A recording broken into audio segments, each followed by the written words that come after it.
এই তারাশিবাসীরা বড় ভাগ্যবান।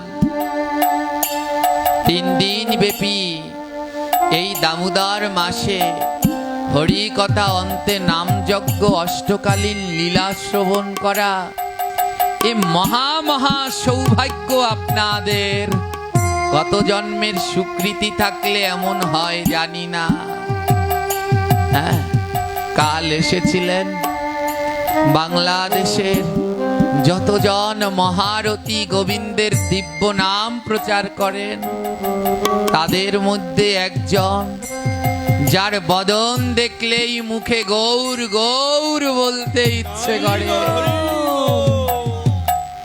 বিল্লমঙ্গল বাবা আসছে কাল থেকে পবিত্র একাদশী, আর শুরু হয়ে যাচ্ছে মধুময় নাম যজ্ঞ। প্রাণ ভরে শ্রবণ করবে।